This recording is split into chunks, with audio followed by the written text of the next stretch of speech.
പ്രിയപ്പെട്ട കുട്ടികളെ, കഴിഞ്ഞ ദിവസം നമ്മൾ ചർച്ച ചെയ്ത കാര്യങ്ങളിലേക്ക് കടക്കാം. We have discussed about the concern of geography, distinguished human geography from physical geography, then discussed about the concept of dualism in geography, then familiarized the various definitions given to human geography, then about the concepts of determinism, possibilism as well as neo-determinism related to man-nature relationship. അതോടൊപ്പം നിങ്ങൾക്ക് ചില പ്രവർത്തനങ്ങൾ കൂടി നൽകിയിട്ടുണ്ടായിരുന്നു. ആ പ്രവർത്തനങ്ങൾ ഒന്നുകൂടി ഞാൻ ഓർമ്മിപ്പിക്കാം. First was to classify the geographical features around you as natural and cultural. ചുറ്റുപാടുമുള്ള ഭൂമിശാസ്ത്ര സവിശേഷതകളെ സ്വാഭാവികമെന്നും സാംസ്കാരികമെന്നും തരംതിരിക്കുന്നതിന് വേണ്ടിയായിരുന്നു. അതോടൊപ്പം രണ്ടാമത്തെ പ്രവർത്തനം to find examples for the technological attainments of man during the stages of human evolution. അതായത് മനുഷ്യപരിണാമത്തിൻ്റെ വിവിധ ഘട്ടങ്ങളിൽ മനുഷ്യൻ ആർജിച്ചിട്ടുള്ള സാങ്കേതിക മുന്നേറ്റങ്ങളെ അവയ്ക്കുള്ള ഉദാഹരണങ്ങൾ കണ്ടെത്തുന്നതിന് വേണ്ടിയായിരുന്നു. അതുകൊണ്ട് മൂന്നാമത് നൽകിയ പ്രവർത്തനം to list out examples for environmental control on human activities, അല്ലെങ്കിൽ മനുഷ്യപ്രവർത്തനങ്ങൾക്ക് മേൽ ഉള്ള പാരിസ്ഥിതികമായ നിയന്ത്രണങ്ങൾ, അതിന് ഉദാഹരണങ്ങൾ കണ്ടെത്തി എഴുതുന്നതിന് വേണ്ടിയായിരുന്നു. മറ്റൊരു ആക്ടിവിറ്റി തന്നത് to list out the situations where man is overcoming the environmental constraints, അല്ലെങ്കിൽ പാരിസ്ഥിതിക വിഘാതങ്ങൾ സാങ്കേതിക വിദ്യയിലൂടെ മനുഷ്യൻ മറികടക്കുന്നതിനുള്ള ഉദാഹരണങ്ങൾ കണ്ടെത്തി എഴുതുന്നതിന് വേണ്ടിയായിരുന്നു. ഈ ചോദ്യങ്ങൾക്കെല്ലാം നിങ്ങൾ ഉത്തരം കണ്ടെത്തി പഠനക്കുറിപ്പിൽ ചേർത്തിട്ടുണ്ടാവുമെന്ന് വിചാരിക്കുന്നു. നിങ്ങൾ ചെയ്ത ഉത്തരങ്ങൾ ഇവിടെ പ്രദർശിപ്പിക്കുന്ന ഉത്തരങ്ങളുമായി താരതമ്യം ചെയ്ത് വിലയിരുത്തും.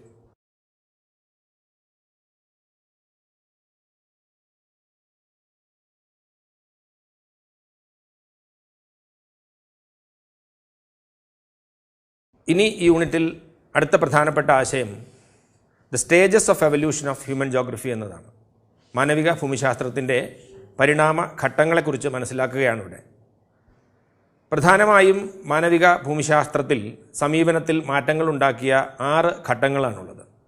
ഒന്ന്, ഏർലി കൊളോണിയൽ പീരീഡ് അഥവാ കൊളോണിയൽ കാലഘട്ടത്തിൻ്റെ പ്രാരംഭ ഘട്ടം.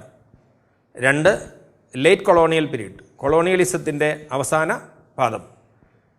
3, 20-ാം നൂറ്റാണ്ടിൻ്റെ ആദ്യ പകുതിയിൽ interwar period, that is between 1930 and 40, 1930-കളിൽ. 4-ാമത്തെ ഘട്ടം 1950-60-കളാണ്. തുടർന്ന് 1970-കളിലും 90-കളിലും മാനവിക ഭൂമിശാസ്ത്ര ചിന്താധാരയിൽ മാറ്റങ്ങൾ വരുത്തുന്ന പ്രധാനപ്പെട്ട ഘട്ടങ്ങളാണ്. ഈ ഓരോ ഘട്ടങ്ങളിലും മാനവിക ഭൂമിശാസ്ത്ര സമീപനത്തിലുണ്ടായ മാറ്റങ്ങൾ നമുക്ക് പരിശോധിക്കാം. ഏർലി കൊളോണിയൽ പീരീഡ് അല്ലെങ്കിൽ പ്രാരംഭ കൊളോണിയൽ കാലഘട്ടത്തിൽ സാമ്രാജ്യത്വ വ്യാപാര താൽപ്പര്യങ്ങൾക്കായി നടത്തിയ ലോക സഞ്ചാരങ്ങൾ മനുഷ്യനെ എത്തിച്ച പ്രദേശങ്ങളിൽ അവിടെ കാണുന്ന വിവരങ്ങളെ സംബന്ധിച്ച കേവലം ഒരു വിവരണത്തിൽ മാത്രം ഒതുങ്ങുന്നതായിരുന്നു മാനവിക ഭൂമിശാസ്ത്രം. It was mere an encyclopaedic description of the area visited. That approach in human geography is called as exploration and description.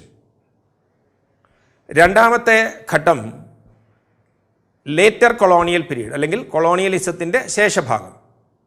ഈ ഘട്ടത്തിൽ നമ്മൾ കൂടുതൽ ഊന്നൽ നൽകുന്നത് ലോകത്തെ വലുതും ചെറുതുമായ പ്രദേശങ്ങളായി തിരിച്ചുകൊണ്ട് ഓരോ പ്രദേശവും ആകെ ഭൗമോപരിതലത്തിൻ്റെ ഭാഗമാണ് എന്നുള്ള സങ്കല്പത്തിൽ നിന്നുകൊണ്ട് ഓരോ പ്രദേശത്തെയും സംബന്ധിച്ച വിശദമായ വിശകലനങ്ങളായിരുന്നു.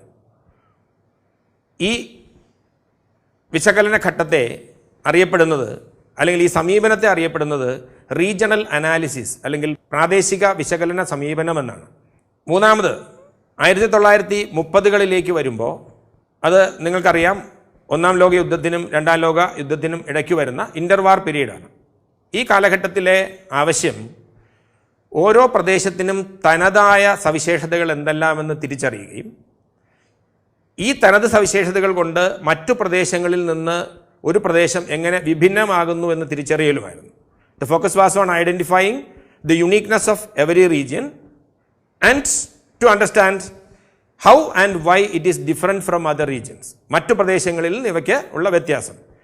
ഈ സമീപന രീതിയെ നമ്മൾ പ്രാദേശിക വ്യത്യാസ സമീപനം അല്ലെങ്കിൽ ഏരിയൽ ഡിഫറൻസിയേഷൻ എന്നാണ് വിളിക്കുന്നത്. അതുപോലെ നാലാമത്തെ ഘട്ടം മാനവിക ഭൂമിശാസ്ത്രത്തിൽ സമീപന മാറ്റമുണ്ടാകുന്ന നാലാമത്തെ ഘട്ടം 1950-60കളുടെ ശേഷം 60കളുടെ അവസാനം വരെയുള്ള ഭാഗമായിരുന്നു. നമുക്കറിയാം 1950കൾക്ക് ശേഷമാണ് ലോകത്ത് കമ്പ്യൂട്ടറുകളുടെ കടന്നുവരവ്. പഠന മേഖലയിൽ ഗണിതശാസ്ത്ര സ്ഥിതിവിവര സങ്കേതങ്ങളുടെ പ്രയോഗം വ്യാപകമായി ഉപയോഗിക്കാൻ തുടങ്ങുന്ന കാലഘട്ടമായിരുന്നു ഇത്. മറ്റെല്ലാ പഠന മേഖലയിലെയും പോലെ ഭൂമിശാസ്ത്ര പഠന മേഖലയിലും ഈ പറഞ്ഞ സ്ഥിതിവിവര സങ്കേതങ്ങളും ഗണിതശാസ്ത്രവും കമ്പ്യൂട്ടറുകളുടെ ഉപയോഗവും ഒക്കെ കടന്നു വരുമ്പോൾ മനുഷ്യന് വളരെ എളുപ്പത്തിൽ മനസ്സിലാവുന്ന തരത്തിൽ വിശകലന സാധ്യമാകുന്ന തരത്തിൽ ശേഖരിച്ച വിവരങ്ങൾ ക്രോഡീകരിച്ച് പട്ടികകളായോ ചിത്രങ്ങളായോ ഭൂപടങ്ങളായോ ഒക്കെ അവതരിപ്പിക്കുന്നതിനുള്ള ആരംഭം കുറിക്കുന്നത് ഈ ഘട്ടത്തിലായിരുന്നു. This period is called as the period of quantitative revolution. ഈ സമീപനത്തെ വിളിക്കുന്നത് സ്പേഷ്യൽ ഓർഗനൈസേഷൻ അല്ലെങ്കിൽ സ്ഥാനീയ സംഘാടനം എന്നായിരുന്നു. അടുത്ത ദശാബ്ദങ്ങൾ കഴിയുന്നു. 1970കളിലേക്ക് വരുമ്പോൾ മാനവിക ഭൂമിശാസ്ത്രം മാനവികത കൈവരിക്കുന്നില്ല അല്ലെങ്കിൽ മാനവിക സ്വഭാവമുള്ള വസ്തുതകളെ പരിഗണിക്കുന്നില്ല എന്ന വ്യാപകമായ പരാതിയുടെ അടിസ്ഥാനത്തിൽ 1970കളിൽ 3 താത്വിക ചിന്താധാരകളുടെ സ്വാധീനം മാനവിക ഭൂമിശാസ്ത്ര സമീപനത്തിൽ മാറ്റങ്ങൾ വരുത്തിയിട്ടുണ്ട്. 3 ചിന്താധാരകളാണ് അവിടെ ഉള്ളത്. 1 welfare or humanistic approach, 2 radical സമീപനം, 3 ബിഹേവിയറൽ അപ്രോച്ച്. ഈ 3 ചിന്താധാരകളിലേക്ക് നമുക്ക് വരാം. ഈ 3 ചിന്താധാരകളിലൂടെ geography or human geography become more relevant to the socio political reality of the time. കാലഘട്ടത്തിൻ്റെ സാമൂഹ്യ രാഷ്ട്രീയ യാഥാർത്ഥ്യങ്ങൾക്ക് നിരക്കുന്ന വിധത്തിലേക്ക് മാനവ ഭൂമിശാസ്ത്രം മാറുന്നത് 1970കളിലായിരുന്നു. മാനവ ഭൂമിശാസ്ത്രത്തിന് കൂടുതൽ മാനവികത കൈവരുന്ന ഘട്ടമായിരുന്നു 1970കൾ. 1970കളിൽ മാനവിക ഭൂമിശാസ്ത്ര ചിന്താധാരയിൽ മാറ്റങ്ങൾ വരുത്തിയ, ചിന്താധാരയെ സ്വാധീനിച്ച സമീപനങ്ങൾ നമുക്ക് പരിശോധിക്കാം. 1 welfare or humanistic school of thought. It is mainly concerned with the different aspects of social well-being of people such as housing, health and education.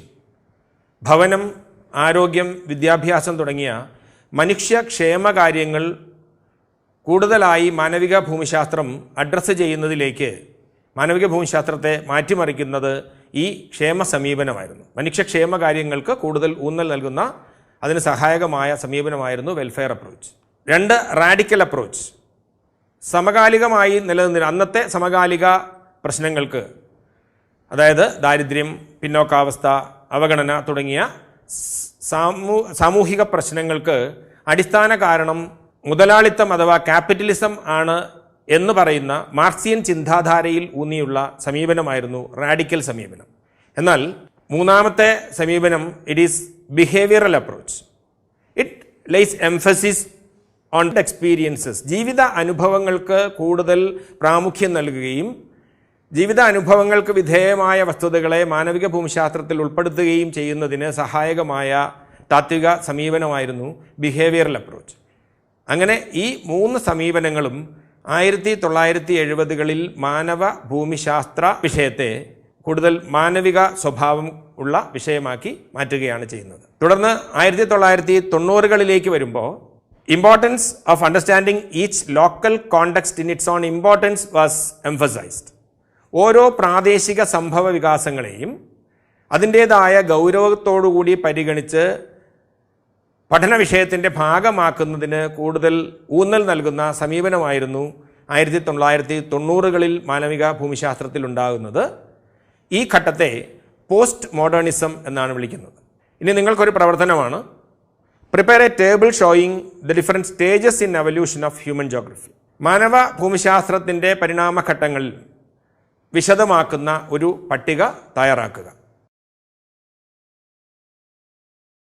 ഈ യൂണിറ്റിലെ അടുത്ത പ്രധാനപ്പെട്ട മേഖല മാനവ ഭൂമിശാസ്ത്രത്തിൻ്റെ വിവിധ ശാഖകളും ഉപശാഖകളും അനുബന്ധ വിഷയങ്ങളും പരിചയപ്പെടുക എന്നുള്ളതാണ്. Here we are studying about the various fields and sub fields of human geography and familiarise the related sister disciplines. മാനവഭൂമിശാസ്ത്രത്തിൻ്റെ പ്രധാന ഉപശാഖകളാണ് social geography, urban geography, political geography, population geography, settlement geography, economic geography തുടങ്ങിയവ. Social geography it give emphasis to human societies and the cultural contributions of the various societies. വിവിധ മനുഷ്യ സമൂഹങ്ങളെ സംബന്ധിച്ചും വിവിധ മനുഷ്യ സമൂഹങ്ങളുടെ സാംസ്കാരിക സംഭാവനകളെ സംബന്ധിച്ചുമുള്ള പഠനമാണ് സാമൂഹ്യ ഭൂമിശാസ്ത്രം അഥവാ സോഷ്യൽ ജോഗ്രഫി. സോഷ്യൽ ജോഗ്രഫിക്ക് അനുബന്ധമായ സഹോദര വിഷയം ഒന്ന് സോഷ്യൽ സയൻസും മറ്റത് സോഷ്യോളജിയുമാണ്. സാമൂഹ്യശാസ്ത്രവും സമൂഹശാസ്ത്രവുമാണ്. മറ്റൊരു പ്രധാനപ്പെട്ട ശാഖ അർബൻ ജോഗ്രഫിയാണ്, നഗരഭൂമിശാസ്ത്രം. നിങ്ങൾക്കറിയാം, നഗരഭൂമിശാസ്ത്രം it is concerned with planning. നഗരങ്ങളുടെ മോർഫോളജി, നഗരധർമ്മങ്ങൾ, നഗരങ്ങൾ അനുഭവിക്കുന്ന പ്രശ്നങ്ങൾ തുടങ്ങിയവയാണ് അർബൻ ജോഗ്രഫിയിലെ പ്രധാന പരാമർശ വിഷയം. And this branch of human geography is related to the urban studies and planning. നഗര പഠനങ്ങൾ, നഗര ആസൂത്രണം എന്നിവയുമായി ബന്ധപ്പെട്ട ഭൂമിശാസ്ത്ര ഉപശാഖയാണ് അർബൻ ജോഗ്രഫി. 3 പൊളിറ്റിക്കൽ ജോഗ്രഫി, രാഷ്ട്രീയ ഭൂമിശാസ്ത്രം. Political geography is concerned with the study of political boundaries, then about the neighboring relations, war, election scenario, etc. അതായത് രാഷ്ട്രീയ ഭൂമിശാസ്ത്രം കൈകാര്യം ചെയ്യുന്നത് സംസ്ഥാനത്തിൻ്റെയും രാജ്യത്തിൻ്റെതുമായ അതിർത്തികൾ, അയൽബന്ധങ്ങൾ, യുദ്ധ സാഹചര്യങ്ങൾ, തെരഞ്ഞെടുപ്പ് രംഗം തുടങ്ങിയവ സംബന്ധിച്ച പഠനമാണ് political geography. Political geography is related to the political science. നിങ്ങൾ ഉപവിഷയമായി പൊളിറ്റിക്കൽ സയൻസ് എന്ന വിഷയം പഠിക്കുന്നുണ്ട്. പൊളിറ്റിക്കൽ സയൻസിൽ പരാമർശിക്കുന്ന വിഷയങ്ങൾ, അതിൽ കാതലായ ഭൂമിശാസ്ത്രത്തിന് കൈകാര്യം ചെയ്യാവുന്ന മേഖലകൾ ഭൂമിശാസ്ത്രം പൊളിറ്റിക്കൽ സയൻസിൽ നിന്ന് ഡ്രോ ചെയ്യുകയാണ് ചെയ്യുന്നത്. അപ്പോൾ കഴിഞ്ഞ വർഷം തന്നെ നിങ്ങൾ പഠിച്ചിട്ടുണ്ട്, ഈ പറഞ്ഞ വിവിധ വിഷയങ്ങൾ തമ്മിൽ ഒരു ഇൻ്റർ ഡിസിപ്ലിനറി അപ്രോച്ചാണ് ശരിക്കും ജോഗ്രഫി എടുക്കുന്നത്. മറ്റ് വിഷയങ്ങൾക്ക് ഭൂമിശാസ്ത്രം സംഭാവന ചെയ്യുന്നത് പോലെ മറ്റ് വിഷയങ്ങളിൽ നിന്ന് വിവരങ്ങൾ ആർജിക്കുകയും ചെയ്യുകയാണ് ഭൂമിശാസ്ത്രം ചെയ്യുന്നത്. അതോടൊപ്പം മറ്റൊരു ശാഖ ഇറ്റ് ഈസ് പോപ്പുലേഷൻ ജോഗ്രഫി അല്ലെങ്കിൽ ജനസംഖ്യാശാസ്ത്രം. ജനസംഖ്യ, ജനവിതരണം, ജനസാന്ദ്രത, ജനസംഖ്യ വളർച്ച, അതിനെ സ്വാധീനിക്കുന്ന വിവിധ ഘടകങ്ങൾ, ജനസംഖ്യാ സംരചനയുമായി ബന്ധപ്പെട്ട സ്ത്രീ പുരുഷ അനുപാതം, തൊഴിൽ ഘടന, സാക്ഷരതാ നിരക്ക് തുടങ്ങിയ കാര്യങ്ങളാണ് പോപ്പുലേഷൻ ജോഗ്രഫിയിൽ ഉൾപ്പെടുന്നത്. Population geography is related to the pure social science discipline, it is demography. ജനസംഖ്യാശാസ്ത്രവുമായിട്ടാണ് ജനസംഖ്യാ ഭൂമിശാസ്ത്രത്തിന് ബന്ധം. അടുത്ത ഭൂമിശാസ്ത്ര ശാഖ സെറ്റിൽമെൻറ്റ് ജോഗ്രഫി അഥവാ വാസസ്ഥല ഭൂമിശാസ്ത്രമാണ്. It is related to rural and urban planning. നഗരാസൂത്രണം, ഗ്രാമാസൂത്രണം എന്നിവയുമായി ബന്ധപ്പെട്ടിരിക്കുന്നു. സെറ്റിൽമെൻറ്റ് ജോഗ്രഫിയിൽ പഠന വിധേയമാക്കുന്നത് മനുഷ്യവാസസ്ഥലങ്ങൾ, ഗ്രാമങ്ങൾ, നഗരങ്ങൾ, നഗര ഗ്രാമ വ്യത്യാസങ്ങൾ, നഗര ജനജീവിതം, ഗ്രാമ ജനജീവിതം തുടങ്ങിയ ആശയങ്ങളാണ്. Economic geography. എക്കണോമിക് ജോഗ്രഫി അല്ലെങ്കിൽ സാമ്പത്തിക ഭൂമിശാസ്ത്രം ഇവിടെ പ്രധാനമായും പഠന വിധേയമാക്കുന്നത് മനുഷ്യൻ്റെ വിവിധ തൊഴിൽ മേഖലകൾ അല്ലെങ്കിൽ മനുഷ്യ പ്രവർത്തനങ്ങളെയാണ്. പ്രാഥമിക, ദ്വിതീയ, തൃതീയ പ്രവർത്തനങ്ങൾ അല്ലെങ്കിൽ കാർഷിക മേഖല, വ്യാവസായിക മേഖല, സേവന മേഖല തുടങ്ങിയ മനുഷ്യ പ്രവർത്തന മേഖലകളെയാണ് എക്കണോമിക് ജോഗ്രഫി അല്ലെങ്കിൽ സാമ്പത്തിക ഭൂമിശാസ്ത്രം പ്രതിനിധാനം ചെയ്യുന്നത്. നിങ്ങൾക്കറിയാം, എക്കണോമിക്സ് അല്ലെങ്കിൽ സാമ്പത്തിക ശാസ്ത്രം എന്ന ശുദ്ധ സാമ്പത്തിക ശാസ്ത്രവുമായി ഈ ഉപശാഖയ്ക്ക് ബന്ധമുണ്ട്. സാമ്പത്തിക ശാസ്ത്രത്തിൽ പ്രധാന പരാമർശം ഉൽപ്പാദനം, വിതരണം, ഉപഭോഗം തുടങ്ങിയവയാണല്ലോ. ഈ പറഞ്ഞ ശാഖകൾക്ക് പലതിനും ഉപശാഖകളുണ്ട്. ഉദാഹരണത്തിന് സോഷ്യൽ ജോഗ്രഫിയുടെ ഉപശാഖകൾ അല്ലെങ്കിൽ sub fields behavioural geography, geography of social wellbeing, geography of leisure, cultural geography, gender geography, historical geography, medical geography തുടങ്ങിയവയാണ്. ഇവയെക്കുറിച്ച് പറയാം. ബിഹേവിയറൽ ജോഗ്രഫി, അതായത് സ്വഭാവ ഭൂമിശാസ്ത്രം. It is a subfield of social geography. It is related to psychology. സൈക്കോളജിയുമായി ബന്ധമുള്ള സാമൂഹ്യ ഭൂമിശാസ്ത്ര ശാഖയാണ് ബിഹേവിയറൽ ജോഗ്രഫി. അതുപോലെ ജോഗ്രഫി ഓഫ് സോഷ്യൽ വെൽബീയിങ്, സാമൂഹ്യക്ഷേമ ഭൂമിശാസ്ത്രം, സാമൂഹ്യക്ഷേമ കാര്യങ്ങൾക്ക് ഊന്നൽ നൽകുന്ന സാമൂഹ്യ ഭൂമിശാസ്ത്ര ശാഖയാണ് geography of social wellbeing. It is related to welfare economics അല്ലെങ്കിൽ ക്ഷേമ സമ്പദ് ശാസ്ത്രവുമായിട്ടാണ് ഇതിന് ബന്ധം. മറ്റൊരു ഉപശാഖ ജോഗ്രഫി ഓഫ് ലെഷർ, വിശ്രമ ഭൂമിശാസ്ത്രം. ഇവിടെ അനുബന്ധ വിഷയം സോഷ്യോളജിയാണ്. 4 കൾച്ചറൽ ജോഗ്രഫി, സാംസ്കാരിക ഭൂമിശാസ്ത്രം. It deals with the various cultural aspects of man. മനുഷ്യൻ്റെ വിവിധ സാംസ്കാരിക ഘടകങ്ങളാണ് ഇവിടെ പരാമർശ വിഷയമാകുന്നത്. ഇതിന് അനുബന്ധമായ സാമൂഹ്യശാസ്ത്ര വിഷയം ആന്ത്രോപോളജി അഥവാ നരവംശാസ്ത്രമാണ്. ഇനി ജെൻഡർ ജോഗ്രഫി അല്ലെങ്കിൽ ലിംഗ ഭൂമിശാസ്ത്രം. It is related to sociology, anthropology, women studies etcetera. സമൂഹശാസ്ത്രം, നരവംശാസ്ത്രം, വനിതാ പഠനം തുടങ്ങിയ മേഖലകളുമായി ബന്ധപ്പെട്ടിരിക്കുന്ന സാമൂഹ്യശാസ്ത്ര ഉപശാഖയാണ് ജെൻഡർ ജോഗ്രഫി അഥവാ ലിംഗ ഭൂമിശാസ്ത്രം. ഇനി ഹിസ്റ്റോറിക്കൽ ജോഗ്രഫി അല്ലെങ്കിൽ ചരിത്ര ഭൂമിശാസ്ത്രം. ചരിത്ര ഭൂമിശാസ്ത്രം മുഖ്യമായും പരാമർശിക്കുന്നത് the historical processes through which the space gets organised. നമ്മൾ ഇന്ന് കാണുന്ന തരത്തിലുള്ള ചുറ്റുപാടുകൾ ഏതൊക്കെ ചരിത്ര സംഭവങ്ങളിലൂടെയാണ് ഉരുത്തിരിഞ്ഞ് രൂപം കൊണ്ടത് എന്നതിന് സ്ട്രെസ് കൊടുക്കുന്ന, അതിനെക്കുറിച്ച് പഠിക്കുന്ന സാമൂഹ്യശാസ്ത്ര ഉപശാഖയാണ് ചരിത്ര ഭൂമിശാസ്ത്രം. It is related to history, ചരിത്രവുമായാണ് ഇതിന് ബന്ധം. അടുത്ത ഉപശാഖ മെഡിക്കൽ ജോഗ്രഫി അല്ലെങ്കിൽ വൈദ്യ ഭൂമിശാസ്ത്രമാണ്. As you know, it is related to epidemiology, അങ്ങനെ പകർച്ചവ്യാധി ശാസ്ത്രം എന്ന് വിളിക്കുന്ന എപ്പിഡമോളജിയുമായി ബന്ധപ്പെട്ടിട്ടാണ് മെഡിക്കൽ ജോഗ്രഫി. സമകാലിക ലോകത്ത് മെഡിക്കൽ ജോഗ്രഫി അല്ലെങ്കിൽ വൈദ്യഭൂമിശാസ്ത്രത്തിന് ഏറെ പ്രസക്തി ഉണ്ട് എന്ന് ഞാൻ പറയാതെ തന്നെ നിങ്ങൾക്ക് അറിയാവുന്നതാണല്ലോ. ഇനി പൊളിറ്റിക്കൽ ജോഗ്രഫി അല്ലെങ്കിൽ രാഷ്ട്രീയ ഭൂമിശാസ്ത്രത്തിൻ്റെ പ്രധാന ഉപശാഖകളാണ്. 2 പ്രധാന ഉപശാഖകളാണുള്ളത്. ഒന്ന് ഇലക്ടോറൽ ജോഗ്രഫി അല്ലെങ്കിൽ തെരഞ്ഞെടുപ്പ് ഭൂമിശാസ്ത്രം. തെരഞ്ഞെടുപ്പ് രംഗത്തെക്കുറിച്ച് പരാമർശിക്കുന്ന തെരഞ്ഞെടുപ്പ് ഭൂമിശാസ്ത്രം. It is related to psephology. Psephology എന്നാൽ തെരഞ്ഞെടുപ്പ് ശാസ്ത്രമാണ്. രണ്ടാമത്തേത് മിലിറ്ററി ജോഗ്രഫി അഥവാ സേന അല്ലെങ്കിൽ സൈന്യ ഭൂമിശാസ്ത്രമാണ്. It is related to military science. Likewise economic geography also is having various sub fields. അവിടെ ചർച്ച ചെയ്യുന്നത് വിഭവങ്ങളെക്കുറിച്ച്, വിവിധ തൊഴിൽ മേഖലകളായ കൃഷി, വ്യവസായം, വിപണനം, വിനോദസഞ്ചാരം, വ്യാപാരം തുടങ്ങിയ കാര്യങ്ങളാണല്ലോ. അതുകൊണ്ട് തന്നെ ഇതിൻ്റെ ഉപശാഖകൾ ജോഗ്രഫി ഓഫ് റിസോഴ്സസ്, വിഭവ ഭൂമിശാസ്ത്രം, വിവിധ തരത്തിലുള്ള വിഭവങ്ങളെക്കുറിച്ച് പരാമർശിക്കുന്ന, വിഭവങ്ങളുടെ പ്രാധാന്യം, വിതരണം തുടങ്ങിയ കാര്യങ്ങളെക്കുറിച്ചും വിഭവ വിനിയോഗത്തെ സംബന്ധിച്ചും പരാമർശിക്കുന്ന സാമ്പത്തിക ഭൂമിശാസ്ത്ര ഉപശാഖയാണ് geography of resources. And it is related to resource economics അല്ലെങ്കിൽ വിഭവ സമ്പദ്ശാസ്ത്രവുമായി ബന്ധപ്പെട്ടിരിക്കുന്നു. രണ്ടാമത്തെ ഉപശാഖ it is geography of agriculture. പേര് പറയുന്നത് പോലെ തന്നെ കാർഷിക മേഖലയുമായി ബന്ധപ്പെട്ട മാനവിക ഭൂമിശാസ്ത്ര ഉപശാഖയാണ് geography of agriculture. Is related to agricultural sciences, കാർഷിക ശാസ്ത്രങ്ങളുമായി ബന്ധപ്പെട്ടിരിക്കുന്നു. മൂന്നാമത്തേത് ജോഗ്രഫി ഓഫ് ഇൻഡസ്ട്രീസ് അല്ലെങ്കിൽ വ്യവസായ ഭൂമിശാസ്ത്രമാണ്. ഇവിടെ it is related to industrial economics അല്ലെങ്കിൽ വ്യാവസായിക സമ്പദ് വ്യവസ്ഥയുമായിട്ടാണ് ബന്ധം.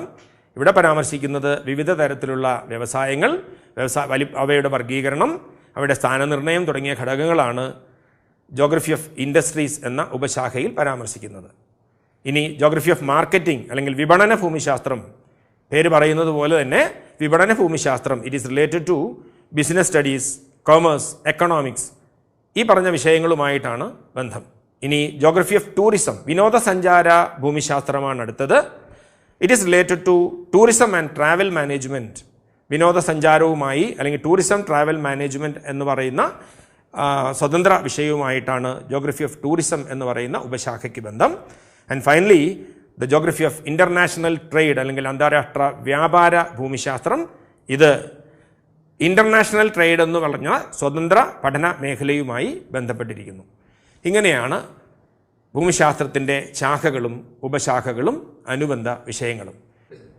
ഇനിയൊരു പ്രവർത്തനമാണ് നിങ്ങൾ പഠിച്ച മാനവിക ഭൂമിശാസ്ത്ര ശാഖകളും ഉപശാഖകളും അനുബന്ധ വിഷയങ്ങളും ചേർത്ത് ഒരു പട്ടിക തയ്യാറാക്കുമല്ലോ. അങ്ങനെ നമ്മൾ human geography nature and scope എന്ന യൂണിറ്റിലെ എല്ലാ മേഖലകളും പഠിച്ചു കഴിഞ്ഞിരിക്കുന്നു. നമ്മൾ കഴിഞ്ഞ 2 ക്ലാസ്സുകളിലായി പഠിച്ച കാര്യങ്ങൾ ഒന്നുകൂടി വേഗത്തിൽ തിരിഞ്ഞു നോക്കാം. ആദ്യം നമ്മൾ പഠിച്ചത് ഭൂമിശാസ്ത്രത്തിൻ്റെ പ്രധാന കൺസേൺ എന്ത് എന്നുള്ളതായിരുന്നു. The concern was to understand the earth as the home of man and to study all those elements which sustain the own earth. ഭൂമിയിൽ മനുഷ്യനെ നിലനിർത്തുന്ന വിവിധ ഘടകങ്ങൾ മനസ്സിലാക്കുകയും ഭൂമിയെ മനുഷ്യൻ്റെ വാസയിടമായി പരിഗണിക്കുകയും ചെയ്യുക എന്നതാണ് ഭൂമിശാസ്ത്രത്തിൻ്റെ പ്രധാനപ്പെട്ട ലക്ഷ്യം. തുടർന്ന് നമ്മൾ ഭൗതിക ഭൂമിശാസ്ത്രവും മാനവിക ഭൂമിശാസ്ത്രവും ഫിസിക്കൽ ജോഗ്രഫിയും ഹ്യൂമൻ ജോഗ്രഫിയും തമ്മിൽ താരതമ്യം ചെയ്തു. Physical geography is concerned with the study of physical environment, but human geography is concerned with the relationship between man and environment, the distribution of human phenomena and how they come about, and also about the economic and social differences occurring in different parts of the world. ലോകത്തിൻ്റെ വിവിധ ഭാഗങ്ങളിൽ നിലനിൽക്കുന്ന സാമൂഹികവും സാമ്പത്തികവുമായ വ്യത്യാസങ്ങൾ മനസ്സിലാക്കുക, മനുഷ്യപ്രതിഭാസത്തിൻ്റെ വിതരണവും ആവിർഭാവവും മനസ്സിലാക്കുക, അതോടൊപ്പം മനുഷ്യ പരിസ്ഥിതി ബന്ധത്തെക്കുറിച്ച് പഠിക്കുക എന്നതാണ് മാനവിക ഭൂമിശാസ്ത്രം. തുടർന്ന് നമ്മൾ വിവിധ നിർവചനങ്ങളിലേക്ക് കടന്നു ചെന്നു. എല്ലാ റൈറ്റ്സൽ, സെമ്പിൾ, ബ്ലാഷെ ഈ 3 പണ്ഡിതന്മാരും നൽകുന്ന നിർവചനങ്ങൾ മനുഷ്യ പരിസ്ഥിതി ബന്ധത്തിന് സ്ട്രെസ് ചെയ്തുള്ളതായിരുന്നു. അതിൽ റൈറ്റ്സൽ നൽകുന്ന നിർവചനത്തിൽ പ്രത്യേക ഊന്നൽ നൽകുന്നത് സിന്തസിസ് അല്ലെങ്കിൽ സമന്വയം എന്നതിനായിരുന്നു. മനുഷ്യ പരിസ്ഥിതി ബന്ധം അതിനെ സംബന്ധിക്കുന്ന സമന്വിത പഠനം എന്നതിനായിരുന്നു. എന്നാൽ സെമ്പിൾ നൽകുന്ന നിർവചനത്തിലാകട്ടെ ഡൈനാമിസം അല്ലെങ്കിൽ ചലനാത്മകതയ്ക്കായിരുന്നു കൂടുതൽ പ്രാധാന്യം കൽപ്പിച്ചിട്ടുള്ളത്. ഇവിടെ വിശ്രമമില്ലാത്ത മനുഷ്യനും അസ്ഥിരമായ ഭൂമിയും തമ്മിലുള്ള ചലനാത്മകമായ ബന്ധത്തെയാണ് ചൂണ്ടിക്കാണുന്നത്. മൂന്നാമത് വിദൽ ഡില ബ്ലാഷെ നൽകുന്ന നിർവചനത്തിൽ it's a conception resulting from a synthetic knowledge of the physical laws governing the earth and of the relationship between human beings which inhabit it.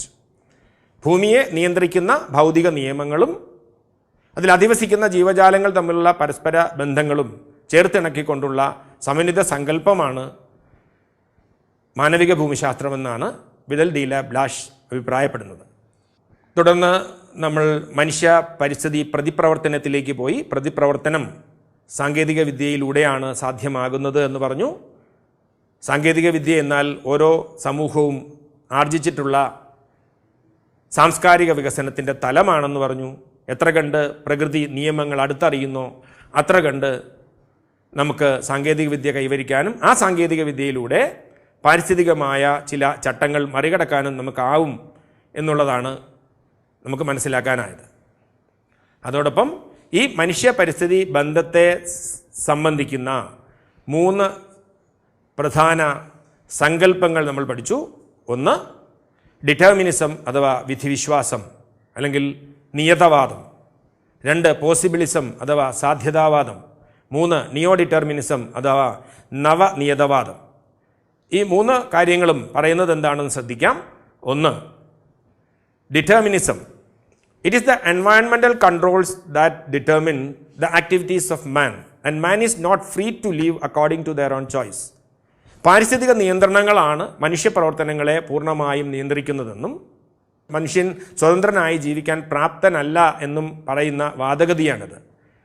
പ്രാകൃത അല്ലെങ്കിൽ പ്രാചീന മനുഷ്യ സമൂഹങ്ങളും പരിസ്ഥിതിയും തമ്മിലുണ്ടായിരുന്ന ദൃഢമായ ഈ ബന്ധത്തെ നമ്മൾ വിധിവിശ്വാസം അല്ലെങ്കിൽ നിയതവാദം എന്ന് വിളിച്ചു. അതോടൊപ്പം സാധ്യതാവാദം അഥവാ പോസിബിളിസം ഇത് പറയുന്നു man is capable to modify his environment by making use of the various possibilities offered by nature. പ്രകൃതി തന്നെ നമുക്ക് തരുന്ന അവസരങ്ങൾ പരമാവധി ഉപയോഗപ്പെടുത്തിക്കൊണ്ട് പരിസ്ഥിതിയിൽ മാറ്റങ്ങൾ വരുത്തി സുഖമായി ജീവിക്കാൻ പ്രാപ്തനാണ് മനുഷ്യൻ എന്ന് പറയുന്ന സമീപനമാണ് സാധ്യതാവാദം. ഈ രണ്ട് സമീപനങ്ങളും പൂർണ്ണമായും നമുക്ക് ഉൾക്കൊള്ളാനും തള്ളാനും കഴിയാത്ത സാഹചര്യത്തിൽ ഗ്രിഫിത്ത് ടൈലർ പുതിയൊരു ആശയം മുന്നോട്ട് വച്ചു. പറയുന്നതാകട്ടെ, neither there is a situation of absolute necessity nor there is a situation of absolute freedom. സമ്പൂർണ്ണ ആശ്രയത്വം, പൂർണ്ണ സ്വാതന്ത്ര്യം എന്നൊരു അവസ്ഥയില്ല. പാരിസ്ഥിതിക നിയമങ്ങളെ അനുസരിച്ചുകൊണ്ട് മാത്രം പ്രകൃതി വിഭവങ്ങളെ ഉപയോഗപ്പെടുത്തുക എന്ന് ഊന്നുന്ന സമീപനമാണിത്. തുടർന്ന് നമ്മൾ മാനവിക ഭൂമിശാസ്ത്രത്തിൻ്റെ നാൾവഴികൾ അല്ലെങ്കിൽ അത് പിന്നിട്ട സമീപനത്തിൽ മാറ്റങ്ങൾ ഉണ്ടാക്കിയ വിവിധ ഘട്ടങ്ങൾ പരിചയപ്പെട്ടു. അവസാനം മാനവിക ഭൂമിശാസ്ത്രത്തിൻ്റെ വിവിധ ശാഖകളും ഉപശാഖകളും അനുബന്ധ വിഷയങ്ങളും നമ്മൾ പറഞ്ഞതാണ്. ഇനി നിങ്ങൾക്ക് ചില ചോദ്യങ്ങളാണ്. Distinguish between the concepts of determinism and possibilism. നിയതവാദവും സാധ്യതാവാദവും, ഈ സങ്കല്പങ്ങൾ തമ്മിലുള്ള വ്യത്യാസമുണ്ട്. രണ്ടാമത്തെ ചോദ്യം, free run without obeying the nature may lead to harmful situations. Substantiate with examples. പ്രകൃതിയെ മാനിക്കാതെ ഉള്ള സ്വതന്ത്രമായ മുന്നോട്ട് പോക്ക് നമ്മളെ ഹാനികരമായ ചില സാഹചര്യങ്ങളിൽ കൊണ്ടെത്തിക്കും. ഈ പ്രസ്താവന ഉദാഹരണങ്ങൾ കൊണ്ട് സാധൂകരിക്കുക. മൂന്നാമത്തെ ചോദ്യം, identify social science disciplines related to the following sub branches of human geography. താഴെ പറയുന്ന മാനവ ഭൂമിശാസ്ത്ര ശാഖകളുമായി ബന്ധപ്പെട്ട സാമൂഹ്യശാസ്ത്ര വിഷയങ്ങൾ ഏതെല്ലാമെന്ന് തിരിച്ചറിയൂ. പോപ്പുലേഷൻ ജോഗ്രഫി അഥവാ ജനസംഖ്യാ ഭൂമിശാസ്ത്രം, ഇലക്ടോറൽ ജോഗ്രഫി അഥവാ തെരഞ്ഞെടുപ്പ് ഭൂമിശാസ്ത്രം, മെഡിക്കൽ ജോഗ്രഫി അഥവാ വൈദ്യ ഭൂമിശാസ്ത്രം. നാലാമത്തെ ചോദ്യം, what do you mean by dualism in geography? ഭൂമിശാസ്ത്രത്തിലെ ദ്വൈതം എന്നതുകൊണ്ട് അർത്ഥമാക്കുന്നത് എന്ത്? ചോദ്യം 5, mention the change in approach of human geography during 1950s and 60s. 1950-60 കാലഘട്ടങ്ങളിൽ മാനവിക ഭൂമിശാസ്ത്ര സമീപനത്തിൽ എന്ത് മാറ്റമാണ് ഉണ്ടായത്? List out the schools of thought that made geography more relevant to socio political reality. ഭൂമിശാസ്ത്രത്തെ സാമൂഹ്യ രാഷ്ട്രീയ യാഥാർത്ഥ്യങ്ങൾക്ക് നിരക്കുന്ന വിധം ആക്കിത്തീർത്ത താത്വിക ചിന്താധാരകൾ ഏതെല്ലാമാണ്? Human geography natural and scope എന്ന ഈ യൂണിറ്റിലെ പ്രധാന ആശയങ്ങളെല്ലാം ഗ്രഹിച്ചു കാണുമെന്ന് വിശ്വസിക്കുന്നു. ഇതിൽ നൽകിയിട്ടുള്ള പ്രവർത്തനങ്ങളെല്ലാം നിങ്ങൾക്ക് ചെയ്യാനാകട്ടെ. നമസ്കാരം.